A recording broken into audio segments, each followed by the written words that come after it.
مأساة حدثت منذ قليل في الأقصر. شخص ينهي حياة آخر ويتجول برأسه في الشارع والشرطة توقفه. السلام عليكم ورحمة الله وبركاته. شهدت مدينة الأقصر واقعة مروعة أثارت الذعر بين المواطنين.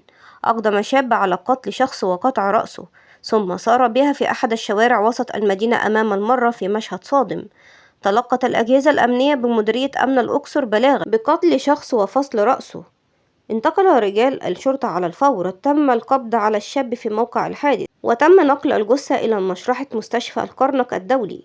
وبدأت النيابة العامة في التحقيق في ملابسات الحادث الذي أثار الرعب بين المارة في الشارع والمواطنين الذين كانوا موجودين في موقع الحادث.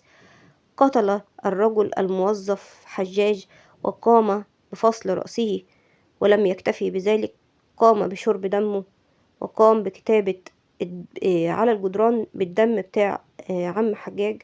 حسبنا الله ونعم الوكيل، ربنا ينتقم منه. وفي الآخر بيقولوا عشان كان بيتعاطى شابه ومهتز نفسيا.